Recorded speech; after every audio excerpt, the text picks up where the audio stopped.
Okay, need Nina. Come on. Do a bell or something so we can get started. Give us a signal. Dots. Then a little bell. Another bell.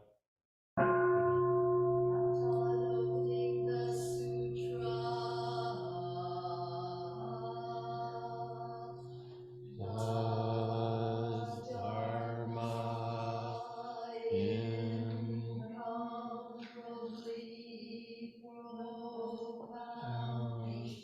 and infinitely subtle is rarely encountered even in myths of thousands of millions of ages. Now we see it, hear it, receive and maintain it. May we completely realize the Tathagata's true meaning.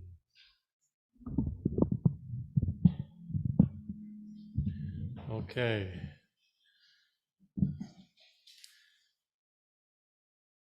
So, last day of our short, very short summer retreat today. And yesterday we talked about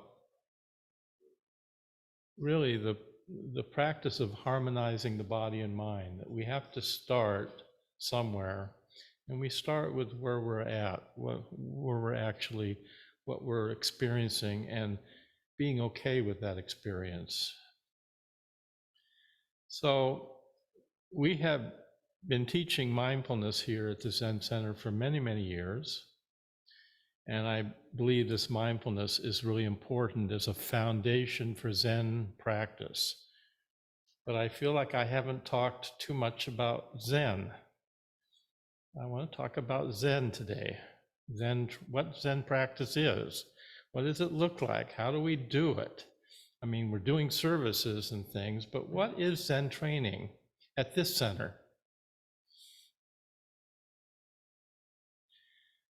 I hope you appreciate by now, if you've been at the center for any length of time, that we are not rigid. We don't look like some male macho men walking around in black robes being all shouting and yelling at people. It's not who we are. Nevertheless, we need the wisdom of the Father. And Zen can give us that wisdom. And I hope we can provide that wisdom in our Zen training here. At the same time, we have a hula school. I think we're the only Zen center in the world that actually has a hula school. You want to see love and compassion and generosity? Go to a class with Kumo Jun and see what her community is like. Doesn't look like any male macho thing I've ever seen.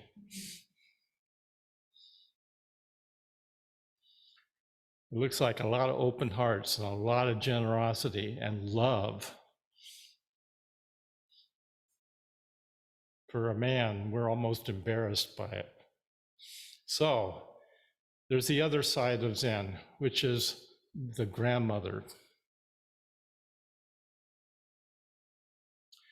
You know, we have a few stories in Zen where there's a grandmother at the side of the road selling hot cross buns or something, and some young, arrogant monk comes by and they give them their comeuppance.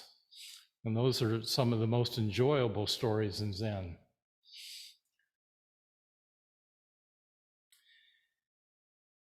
In Soto missions in Hawaii, if you go into a Soto mission, you'll almost always see in the main Buddha hall 2 figures behind the altar on each side. There's Dogen Zenji on the right, and there's Keizan Zenji on the left. Dogen Zenji, who I'm using this morning to talk about Zen, represents the father wisdom. He was very monastic, strict, and beautiful, wonderful Zen training, but it can be rigid. It can end up being kind of macho and not very helpful. And then Keizan Zenji, Dogen founded Eiheiji Monastery, which is the big Soto, most important, probably famous monastery in Japan for Soto Zen.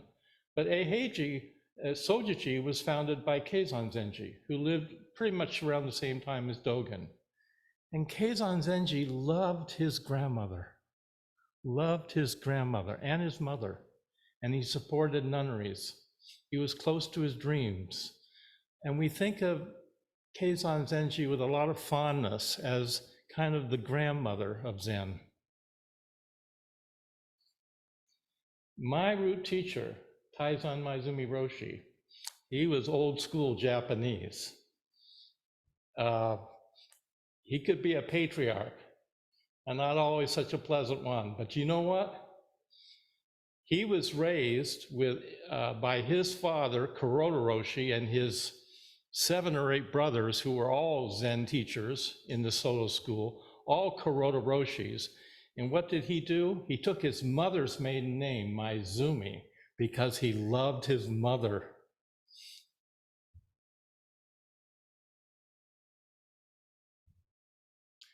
We need both on the spiritual path. We need the male, we need the female. We have them both within us. And there's a time and a place for each one. So if we start again with mindfulness, as we're practicing it here, we're basically starting with what's called shamatha mindfulness, which literally means peaceful dwelling. It corresponds to counting your breaths, cutting through the speediness of your mind. Why is that peaceful? It's calming. It's actually calming and peaceful to start to let go of all the ways we're going and we're distracted and multitasking, and just notice what's in front of us. So we start there, and the movement of practice, even in mindfulness, is towards another kind of what we call vipassana meditation, vipassana mindfulness. And now the emphasis is more on spaciousness and insight and questioning and inquiry. So we have these kind of 2 wings in mindfulness practice, and we use them both. And from time to time, you need a practice that's calming and nurturing. And then you also need a practice that pushes you along a little bit and challenges you. You need vipassana.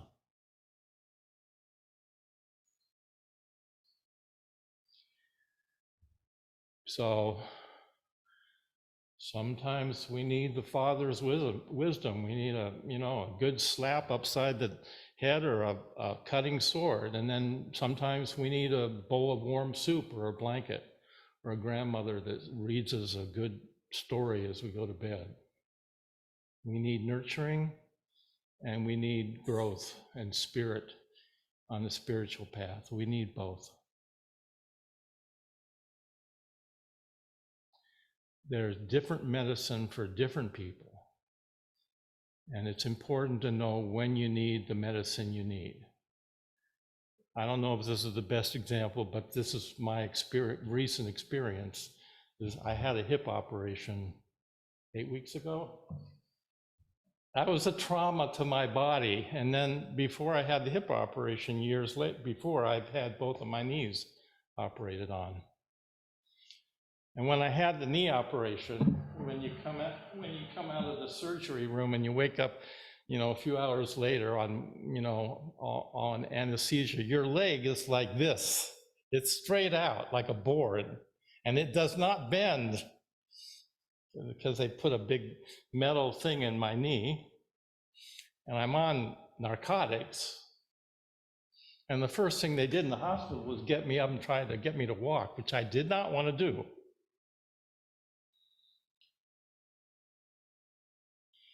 And then they released me from the hospital, and I went to a facility to do physical therapy. And I was on narcotics. Now, there's a Zen part of me that says, I shouldn't be on narcotics. That's bad. I want to experience the full measure of my direct experience, There's a part of me that's saying that, which is not only not helpful, it's not skillful. Because what I learned was I needed the narcotics so that I could do the physical therapy, which was painful, to get the movement back in my knee. And if I hadn't been on the narcotics, I wouldn't have done the physical therapy. You see what I'm saying? I have some kind of pure idea about, Zen is about being in my, just being with my experience as it is, and I don't want any buffers, and I want to be pure and macho about the whole thing. I wouldn't have, and I went off the narcotics and I was in pain. I wouldn't have done the physical therapy. I just wouldn't have done it. So we need different medicines for a different time in our lives. Sometimes you need something that gives you relief. Sometimes you need something that pushes you. You have to know when to push on the gas pedal and when to put on the brake. Different medicine for different people, for different times in our lives. There's not one size fits all here. It's hard to say that because you can only say a few things in one talk. And so what I want to talk about today is this, what I think is really an important part of Zen training. And I'm using Dogen's verse from the Shobogenzo. So I didn't really read a good translation yesterday, so let me read a translation from Moon in a Dewdrop by Kaz Tanahashi. To study the Buddha way is to study the self. To study the self is to forget the self. To forget the self is to be actualized by the myriad things. When actualized by the myriad things, your body and mind, as well as the bodies and minds of others, drop away. No trace of realization remains, and this no trace continues forever. This is Zen, and a very eloquent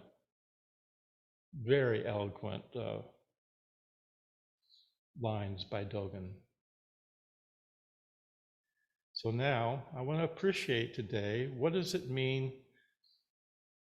to forget the self? How do we forget the self?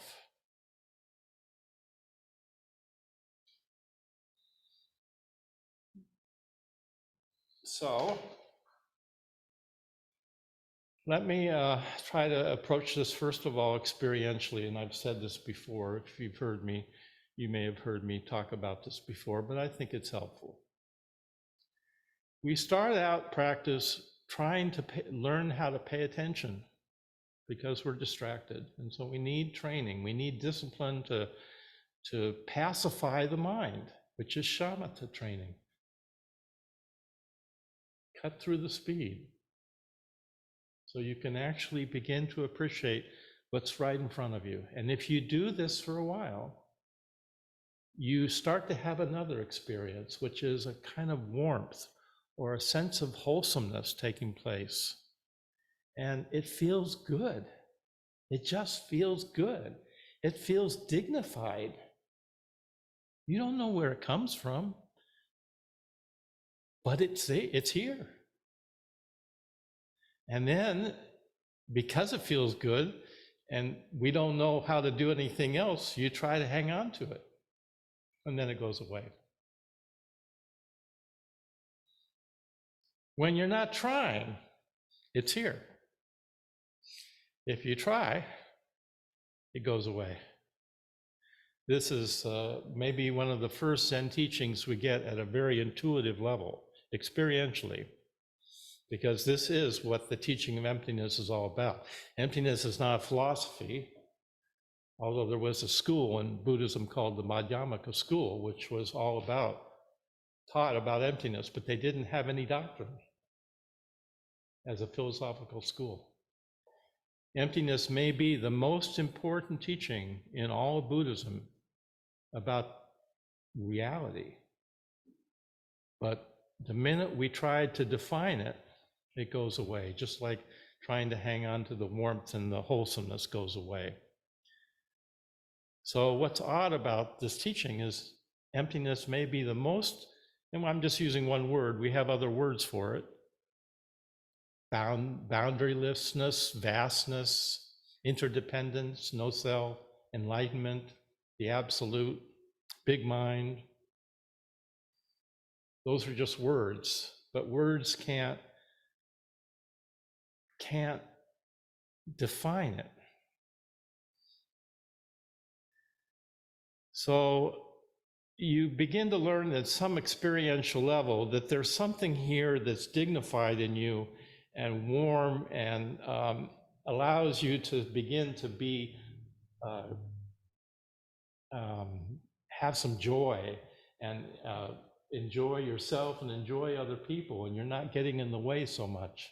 And you start to go with that with practice. You just start to, you don't know what it is exactly, but you just trust that because it's dignified. You feel good as a human being. And then you make a really interesting discovery, because what comes with this is another kind of intelligence. We call it prajna wisdom in our tradition. It's a wisdom. It's a non-referential intelligence. It's an intelligence that doesn't confirm or solidify yourself in any way whatsoever. And as you practice and train, you start to actually have some passion and love for this intelligence, which is cutting. It actually keeps you honest. And when you do something fishy, it gives you feedback. And you begin to value that, but that's a wisdom. This wisdom and emptiness always come together. Always come together. And the teaching in our tradition is the ultimate, really to be liberated from suffering is to be liberated from the self that we are so preoccupied with, and to begin to see clearly that we aren't solid in the way we thought we were, and that this experience of vastness and wisdom is always here. Always. You can't own it. You can't own it. You can't possess it. The minute you try to grab onto it, it goes away. This is Zen in many ways. It's a koan, right? It's a paradox. It doesn't obey the normal rules that we're used to following. It has its own kind of logic, and it's not Cartesian. So you discover, if you've done any koan practice in Zen training, the first koan I usually give my students is, what is the sound? What's the sound? And now you start enjoying sound. Instead of following your breath or counting your breath, you're following sound. It's a beautiful practice. And if you're feeling anxious, you don't have to be given permission to do this koan. Just open to sound. It can be very calming and relaxing. And then, but because it's framed in the context of koan study, now you're inquiring, what actually is the sound? And now you come up with all kinds of intellectual and conceptual answers. I've had people show me diagrams of the ear, But what is the sound? Where does it begin? Where does it end? Where is it taking place? It is in your ear, or is it out there? If you didn't have an ear, you wouldn't hear the sound out there. If the sound wasn't out there, you wouldn't hear it in here. So where is it? In the Buddhist tradition, the way we define consciousness is by the 5 sense consciousness, or it's actually the 8 consciousness, but the first 5 are based on senses. And the notion of consciousness in Buddhism is it's based on 3 things. There need to be 3 things. There needs to be an organ of perception, like an ear or an eye, yeah, or a tongue to taste. There needs to be that object which is perceived, and there needs to be the connection between the two. And if you don't have those 3 things, you don't have consciousness. That's how consciousness is thought of in Buddhism, not as some thing up in our brain, and if you ask neuroscience, what is consciousness or what is mind? They can't really say so clearly what it is. People will come up with answers, but it's not so easy to say what is mind. And that's what we're here today to look into, inquire into. So in our core curriculum, after we've introduced the beginning practices of shamatha and vipassana meditation, if you take the second level of our core curriculum, the path of liberation, the first class introduces what a teaching of the Buddha called the 4 foundations of mindfulness. It comes from the Satipatthana Sutra. And it's a very elegant teaching that the Buddha gave, kind of laying out the path of practice. And it's foundation of body, foundation of feeling tones, foundation of mind, foundation of Dharma. Now, there's things that go with each of those that we could say. And one of the phrases Buddha uses to talk about this, which is beautiful, he says, the body in the body. Experience the body in the body. The feeling in the feeling. Mind in the mind. Dharma in the Dharma.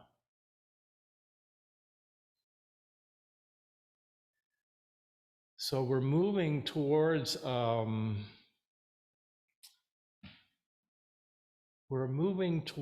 intimacy.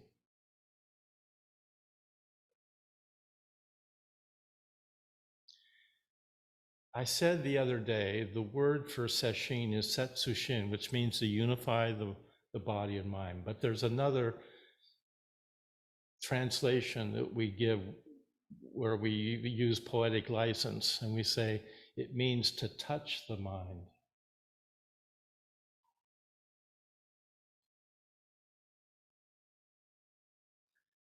That conveys a quality of intimacy.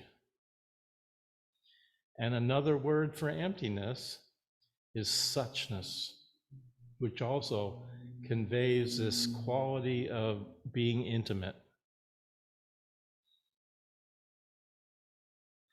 I think we've come to the heart of Zen in a way when we come to this intimacy. And one of the koans says it's really how sad that we could live a whole life without experiencing this kind of intimacy.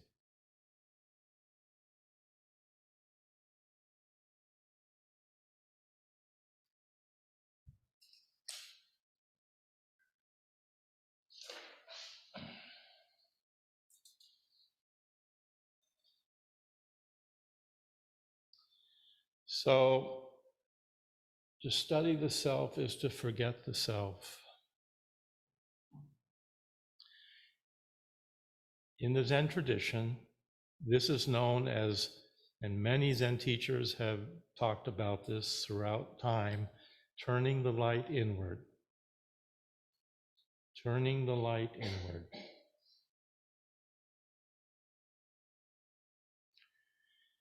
In the Soto tradition, this corresponds to a type of meditation we speak of as shikantaza. And shikantaza means just sitting. And in the Soto tradition, when we sit shikantaza, everything sits. There is no reference point anymore on the breath or the body or anything else. Everything sits when you sit shikantaza. The trains sit, the cars sit, the baby sits, the crying baby sits, the mountain sits. You are the mountain. Everything sits in shikantaza. There is no reference point. It's a very difficult practice to do, which is why we don't talk about it a lot here, because I don't think you can really do it unless I think it's very helpful to start with mindfulness. You need reference points, but at some point, you begin to get a sense that there's something deeper here that isn't about the reference points. They're getting in the way. And so you're turning the light inward is an invitation to begin inquiring and exploring. If you don't use your senses to confirm the world out there separate from you, and you're sort of reversing your senses and going inward, what is that like in a meditation practice?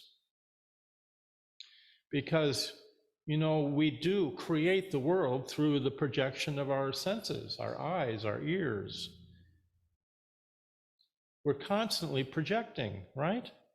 And it's that dualistic split of me and the world, me and you, that creates the suffering. We're always feeling separate. We're not really here. We're divided. And so when we talk about turning the light inward, we're no longer it's not that senses are unimportant, but it's also important to discover that there's another way of being that doesn't have that reference point of the sensory stimulus. It's very hard to talk about this. It's like a koan.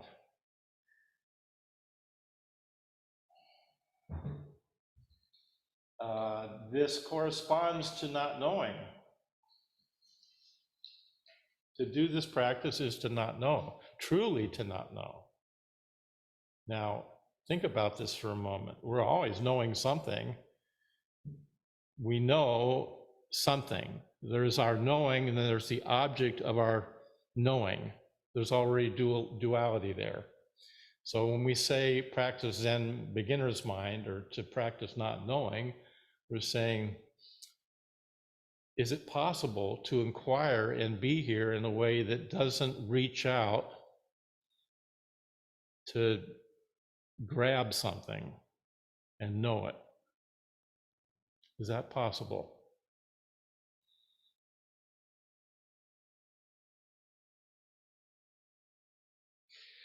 Here's a phrase from Bodhidharma, which is maybe one of the best, I don't know if it's a definition, but a description of what Zen is in many ways. Zen is a special transmission outside the scriptures, no dependence on words and letters, direct pointing to the mind, seeing into one's nature and attaining Buddhahood. Direct pointing to the mind. How do we see the mind?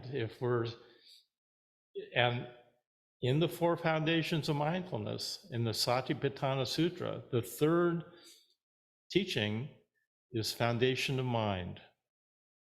And right here is an inflection point in our training, because how do you see the mind? Where is the mind? Is it in your big toe? Is it in a part of your brain? I think it's in my stomach when I'm hungry. Where is the mind?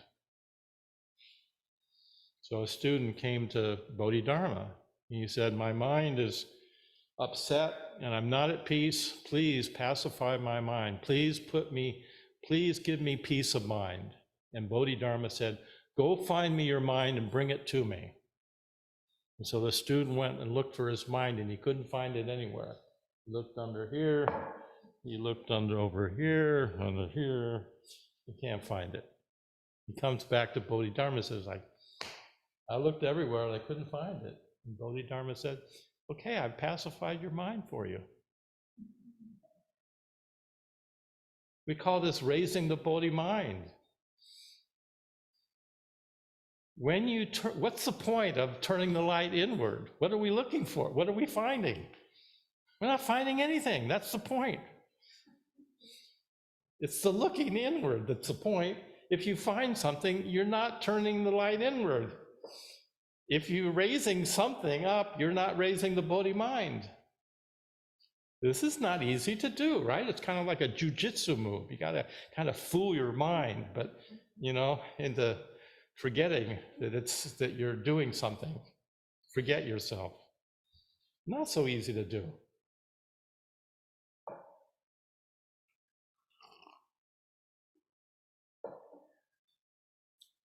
There were many Mahayana schools in China, and Zen was called Chan in China. And most of them were associated with a particular Mahayana sutra, like the Avatamsaka Sutra or the Lotus Sutra. But one of the things that was unique about Chan, it was not actually associated with a particular spiritual text. And clearly we study sutras in Zen training, and they're very helpful. But what Bodhidharma is saying here, it's a transmission outside the scriptures, not depending on words and letters. This is why we do this practice of turning the light inward, because we have to, well, you don't have to do this if you don't want to. But if you're curious, then this is a kind of inquiry into the nature of who we are and trying to find out something about who we are. And you can't find the mind anywhere.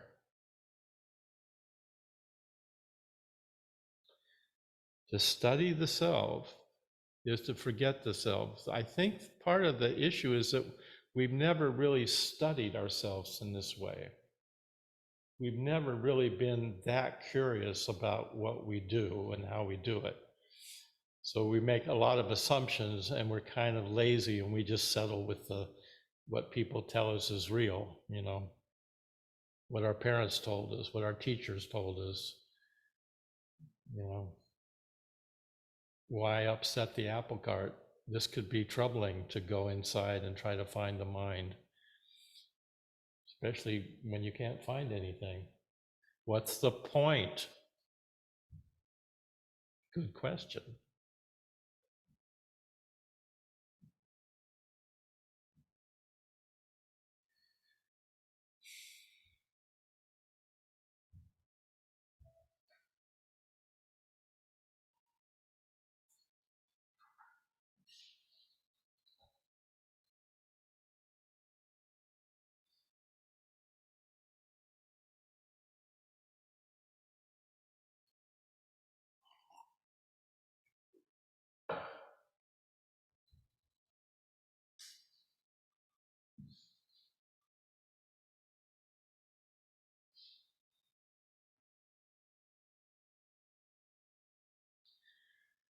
So at this point in practice, in Zen training, we come to some realization that sense perceptions are important.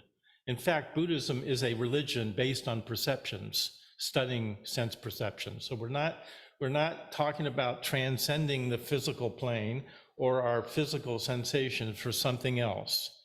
We're very much aware and keenly aware of our physical sensations, and a lot of art forms have developed in Yogacara Buddhism, beautiful art forms in Japan, because the senses were taken seriously, and you develop beautiful kinds of art forms, for visual arts and tea and gardening and the way temples were constructed and haiku poetry, beautiful, beautiful art forms, because the senses were completely honored. And yet, the senses won't take us. They won't take us to the next place that we need to go to find out who we actually are. If you don't inquire into who you are, you just assume, you know, you have a name and a birth date, and that, and you can, people can live very happy lives just settling for that. But in Zen, we're not going to settle for that, because we're much richer. We're much larger than who we think we are. You're much larger. You are Buddha. You are Avalokiteshvara Bodhisattva. And the way we learn to trust that which we can't define and that which we can't nail down is to figure out how to do this practice of turning the light inward.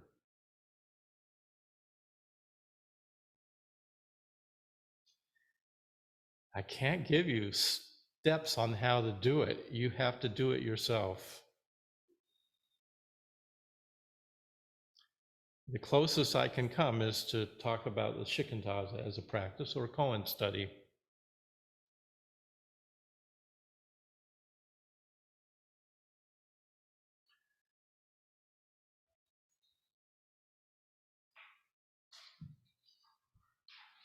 We have another koan. How do you stop the sound of the temple bell?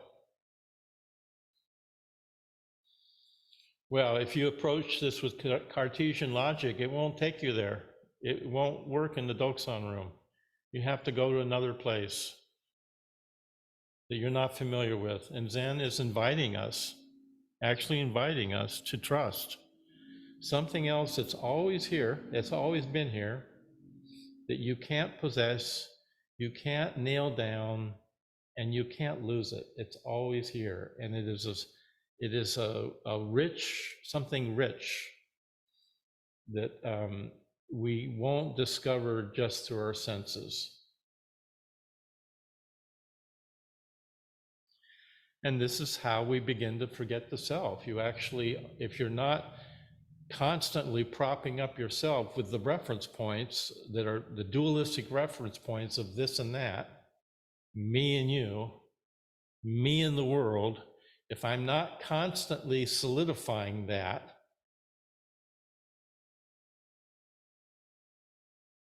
well, then there's something here that doesn't need the reference points at all, and that's freedom.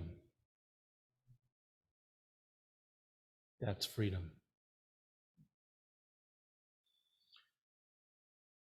You all know what it's like to be afraid and to be self-conscious, and that's the reference points.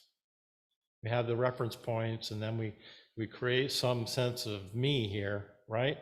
Central headquarters, I have to check in with and see how I'm doing. How am I performing? Do people like me? Are they laughing at my jokes? No, they're not laughing. We have a central sense of me that we constantly reinforce with these reference points. And we're preoccupied about this me. And this me is based on fear. And I have to have all kinds of defense mechanisms to protect me. That's a lot of work. It takes a lot of energy to keep propping up something that's not real. It's a house made out of sand. It takes a lot of work. What would happen if you didn't do that?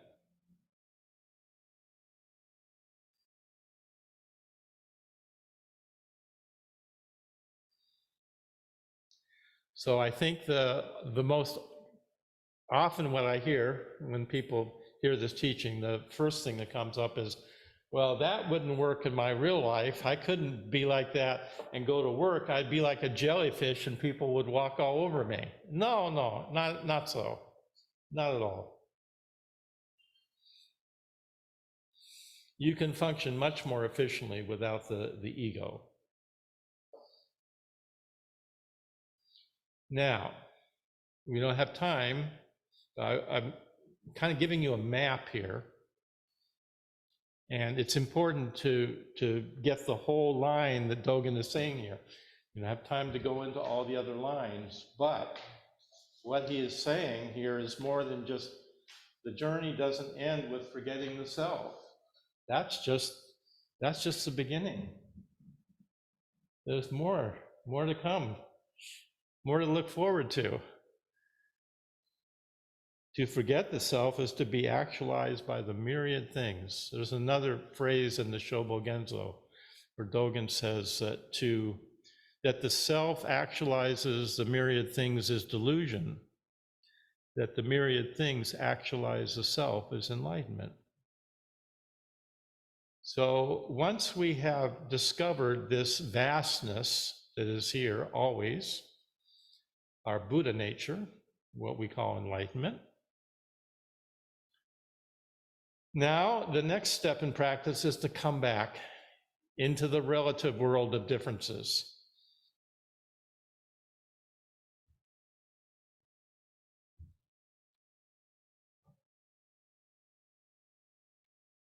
We have to function in the world. And Zen is always about these two, that which doesn't function at all and that which does. These two have to be married for it to be truly a non-dualistic tradition. There is the absence of duality, and there is duality.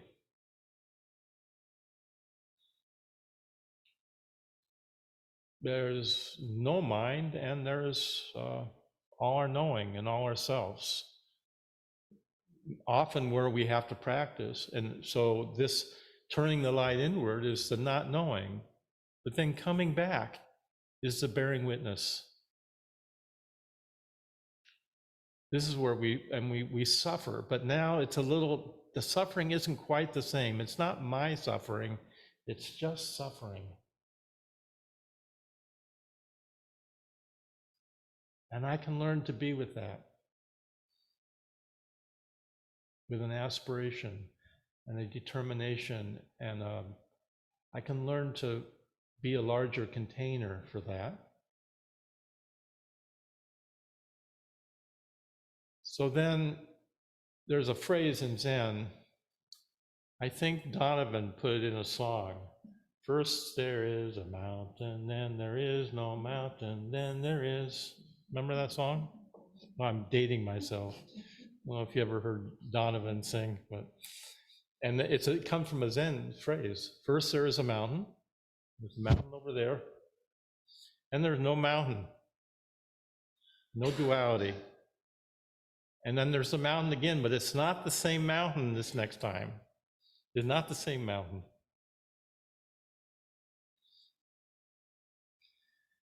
But we still haven't, there's still one more thing that's really, really important. When we have gotten this rich teaching that will keep us practicing for a lifetime, many, many lifetimes, there's still another piece here, which is critical.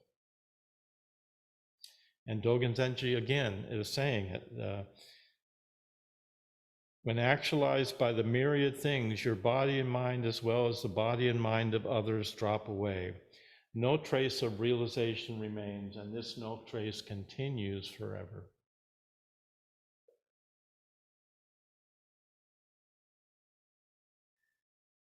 What arises out of this,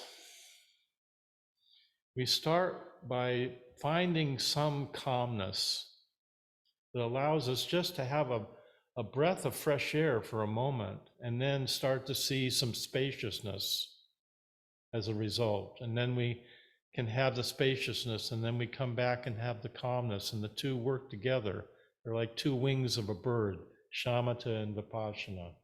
And then we enter into Zen training if we wish to, and we begin to make this deeper inquiry into who are we, what really is real here.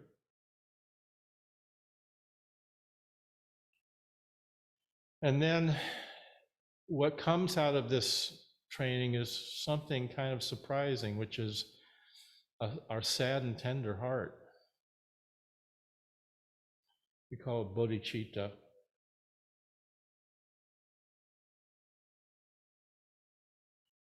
You know, there's a Polish saying that I love, which is, only open heart is a broken heart. And I think the Poles would know that.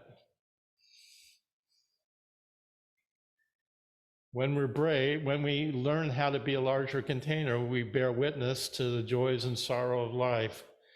What comes out of this, I think quite organically, is loving action, compassion, bodhicitta, the bodhisattva vow. It just comes up.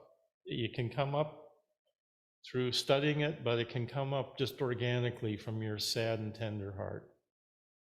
And there is great strength in bodhicitta. This is not something weak.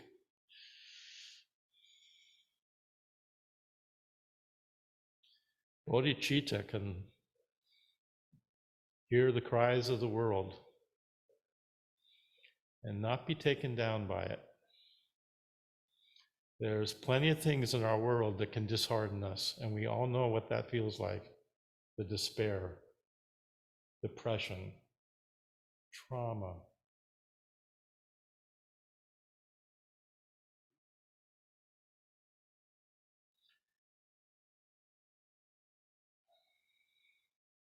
Bodhicitta is like something fresh. It's like taking a shower, and you step out of the shower and you feel refreshed.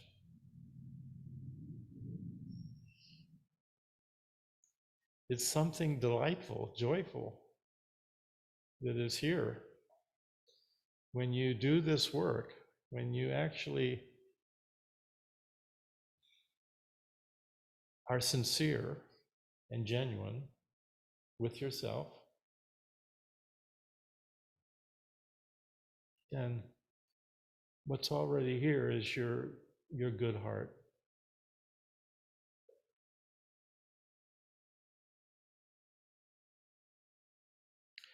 I don't know if I have anything more to say after that. I think that's it.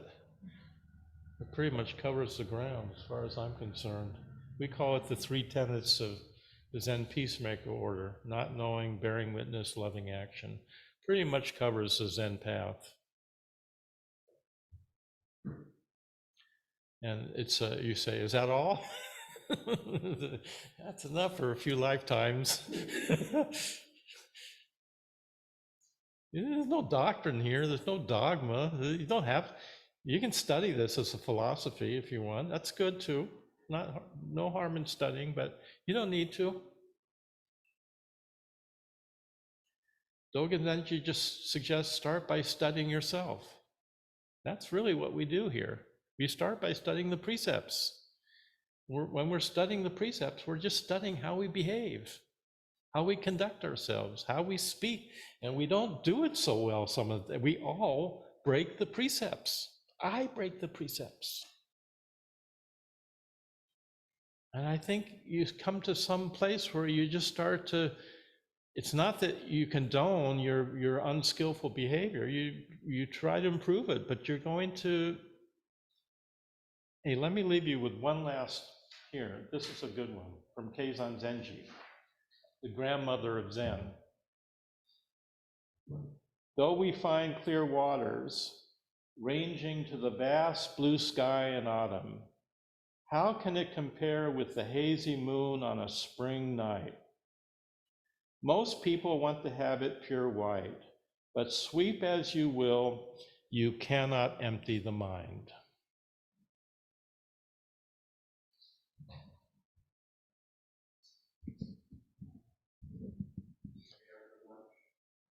No. Do you want to eat now? Are you that hungry? No, I'm just trying to do my job.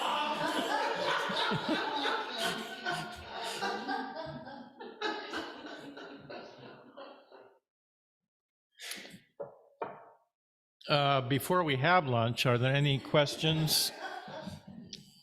Maybe not. Maybe we're really hungry. Any questions, comments? Yeah, Carol. Yeah, give her, yeah, you have to wait for that, so it's just how we do things. Yeah. I'm not sure I have a question, but after yesterday's talk, I was stuck in the place of intention because I find that the intention is my doing, and my doing is wanting to be better and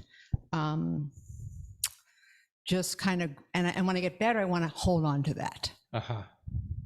But this kind of helped me clarify, because it's not but, it's and. Like, there's something about the moment of,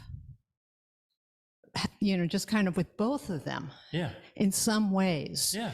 And I just found that it's this whole thing. I mean, it's stuck here, but when I don't get it stuck here, it's here. Uh-huh. And when you say about the sad, tender heart, it's such a, it goes right to my heart. And so, so I was wondering like how to get unstuck, but I kind of feel like there is no unstuck. There is like, that makes me just as much me as the part that I'm doing a good job or I'm not. So I don't know, I think that yesterday's talk left me questioning, and today's talk helped me have more questions. Yes, I think we need intention, but if the intention is attached to an outcome, then it doesn't work. Mm-hmm.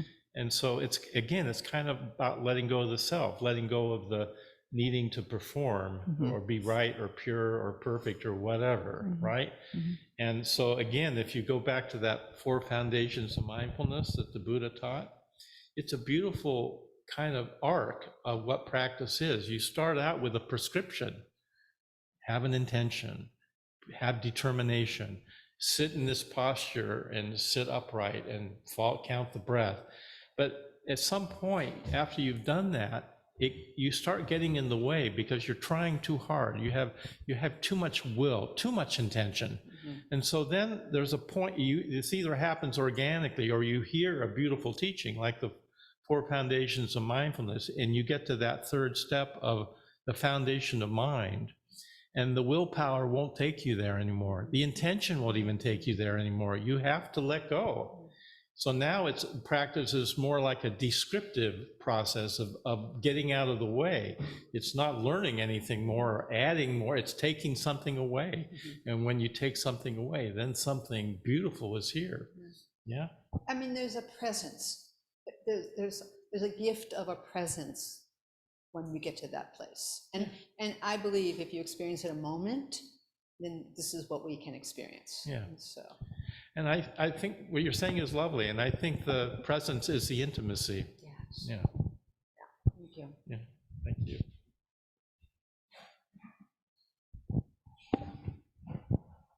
I'm just going to piggyback on that one. Yeah. You mentioned as long as it's not tied to an outcome. Mm-hmm. Most of all of our lives have outcomes, right, that we're aiming towards. Yeah. Is there a place for an outcome that is skillful, or should we, not be looking at outcomes like that?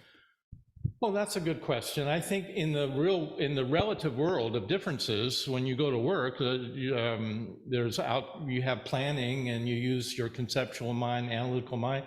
Nothing the matter with any of that.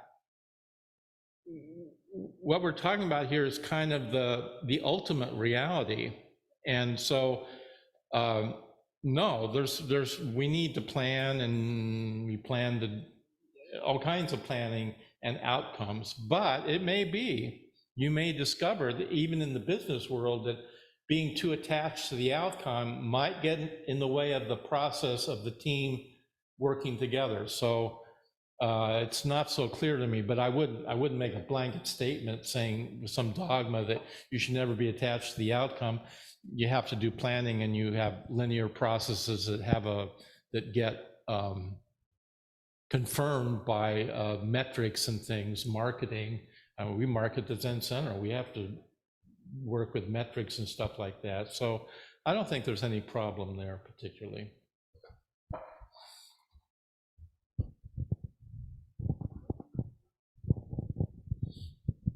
So I'm going to piggyback off of that one. Kind of that how do you balance the real life with the meditation and the, you know, how do you just balance it all? So like when I went home last night, I was like, I was feeling so good. And then I get home and I'm like, ugh, real life is hard. Yeah, I know.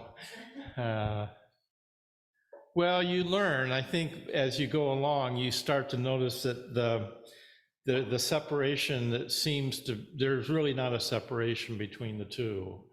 You're in a kind of learning laboratory at a Zen center and you're trying things out, but then you go home and it's kind of, you know, it's a shock.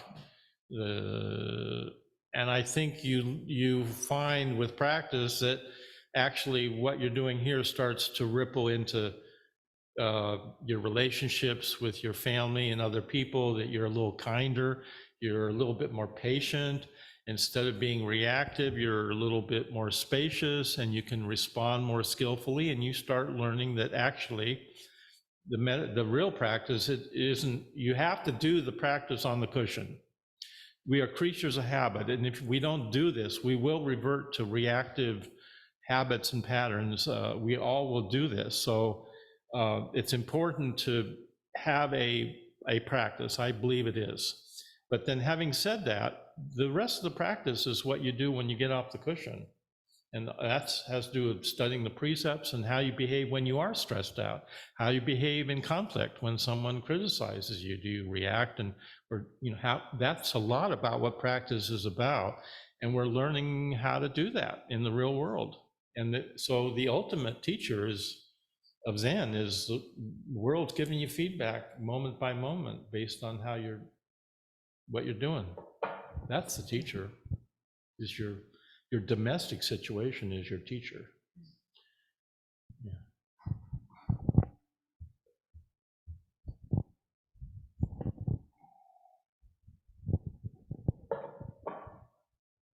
Any more questions?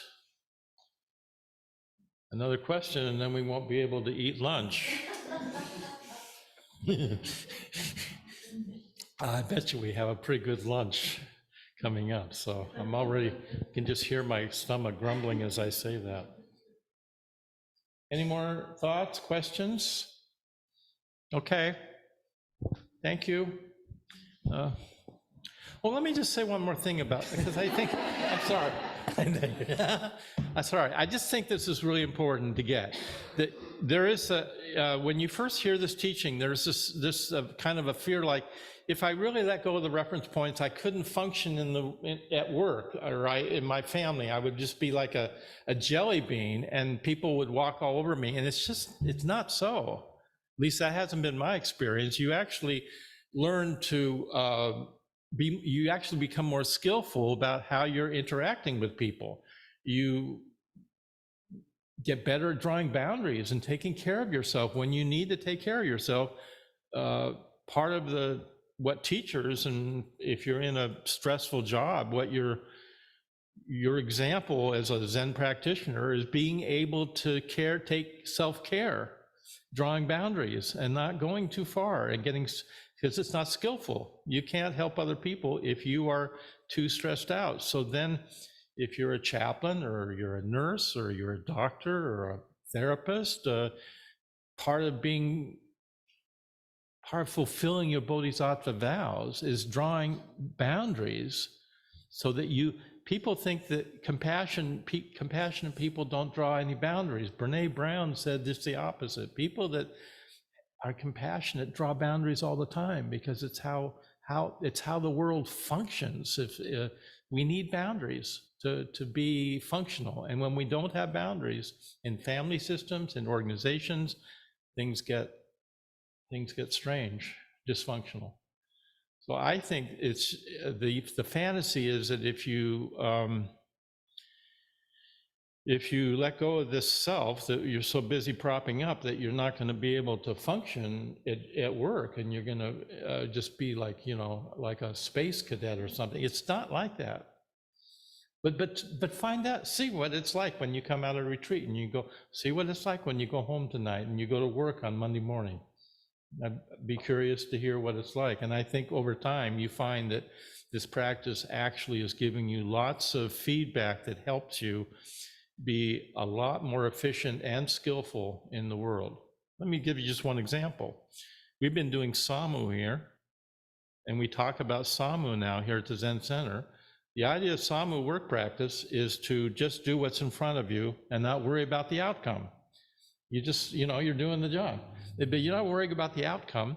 And when the bell rings and Samu's over, then you stop, and then you put all your things away, and you go, and then they go to the next thing on the schedule, which ends up being meditation, right? We get a lot of things done at Zen centers doing that, working that way.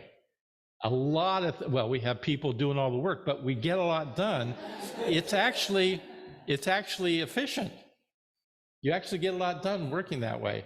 And I'm suggesting it might be possible to bring that way of approaching work in the world, instead of being so stressed out about where we're going to end up, just enjoying what we're doing that's in front of us, and discover that you get a lot done.